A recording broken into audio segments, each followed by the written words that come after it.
বইয়ের দোকানে যাবেন, এই বইটার দাম ৮০ টাকা দিয়ে আমি কিনছি। বইটা কিনবেন, কিনে এই যে দুইটা পাতা আছে শরীফ শরীফা, ছিঁড়বেন, ছিঁড়ার পরে আপনারা ওই বইটা আবার দিয়ে দিবেন, দিয়ে বলবেন এটা কম, অর্ধেক দামে বেচো, যাতে মানুষের অ্যাওয়ারনেস হয় যে এই বইয়ের আমাদের প্রতিবাদ এটা হতে পারে যে আমরা এই বইয়ের দুইটা পাতা, এই শরীফ শরীফার পাতা ছিঁড়ে ওই বইটা আবার ওদের কাছে দিব, আমার টাকা দিয়ে আমি ছিঁড়বো। আমি বেশি বক্তব্য দিব না, আমি জাস্ট একটু শেষ করে ফেলি তাড়াতাড়ি শরীফ শরীফার গল্প দিয়ে। দেখেন এই যে গল্পটা, আমার কাছে বই আমি কিনলাম, আবারও বলি বইটা দেখেন, হ্যাঁ আমি কিনলাম, কেনার সময় আমার সাথে আশেপাশে যারা দেখছে তারাও দেখে দেখে হাসি দিল, মজার বিষয় এটা কি দিছে। হ্যাঁ এই যে লেখা আছে, ছোটবেলায় সবাই আমাকে ছেলে বলতো, কিন্তু আমি নিজেই একসময় বুঝলাম আমার শরীরটা ছেলেদের মতো হলেও আমি মনে মনে একজন মেয়ে। সে যদি মেয়ে হয়, একটা ছেলে যদি মেয়ে হয়, আর সে তাহলে তার বিয়ে হবে কার সাথে? ছেলের সাথে। তার মানে কি সমকামী, যেটা আমাদের দেশে অবৈধ, কিন্তু সেটাকে বৈধতা করা হচ্ছে এই গল্পের মাধ্যমে। একটা আপনাদের ছোট যাদের ছেলে মেয়ে আছে, ভাই বোন আছে, তারা তো জানেন ছোটবেলায় অনেক ছেলে নিজেরা মেয়েদের জুতা পরে, মেয়েদের মতো মেকআপ করে, এটা তো স্বাভাবিক, তাদেরকে আমরা শুধরাই দেই।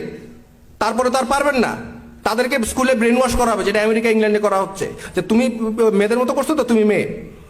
এরপরে আমাদের জেনারেশন পর জেনারেশন ধ্বংস হয়ে যাচ্ছে। দেখেন আপনারা অনুমতি দিলে, আমি একজন পেশাদার দার্শনিক, আই এম আ ফিলোসোফার, আপনারা অনুমতি দিলে আমি আমার প্রফেশনাল কিছু সাজেশন দিতে পারি, আমি কি দিব?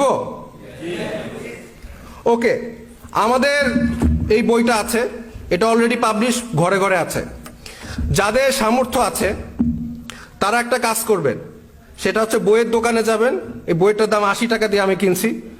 বইটা কিনবেন, কিনে এই যে দুইটা পাতা আছে শরীফ শরীফা, ছিঁড়বেন, ছিঁড়ার পরে আপনারা ওই বইটা আবার দিয়ে দিবেন, দিয়ে বলবেন এটা কম, অর্ধেক দামে বেচো, যাতে মানুষের অ্যাওয়ারনেস হয় যে এই বইয়ের আমাদের প্রতিবাদ এটা হতে পারে যে আমরা এই বইয়ের দুইটা পাতা, এই শরীফ শরীফার পাতা ছিঁড়ে ওই বইটা আবার ওদের কাছে দিব, আমার টাকা দিয়ে আমি ছিঁড়বো। আমার টাকা দিয়ে আমি বই কিনা বই ছিঁড়বো, দুইটা পাতা ছিঁড়বো, ছিঁড়ে আমি যার দোকান তার কাছেই দিব, বলবো তুমি তোমার টাকা আমি কিনছি, তোমার লাভ হয়েছে, বই আরো লাভ করো, তুমি আরো 40 টাকা লাভ করবা, হাফ দামে বেচো। খালি বাপ মারে বলবা যে এই পাতাগুলো আমরা ছিঁড়ে রাখছি এই বই থেকে, এবং এই হাফ দামে আপনি কিনতে পারবেন। এতে কি হবে, যারা অভিভাবক তারা কিন্তু এখন জানে না এই বিষয়গুলো, তখন তারা জানবে। এবং শুধু যে জানবে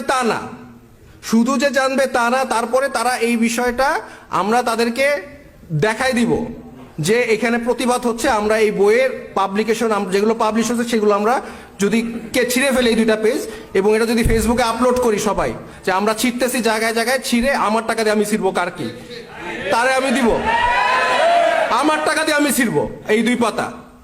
এটা কোনো শিক্ষা না, এটা আমার ভবিষ্যৎ, আমার ছেলেমেয়ের ভবিষ্যৎ ধ্বংস করার একটা পার্ট পায় তারা। এই বলে আমি আমার বক্তব্য শেষ করছি। আসসালামু আলাইকুম।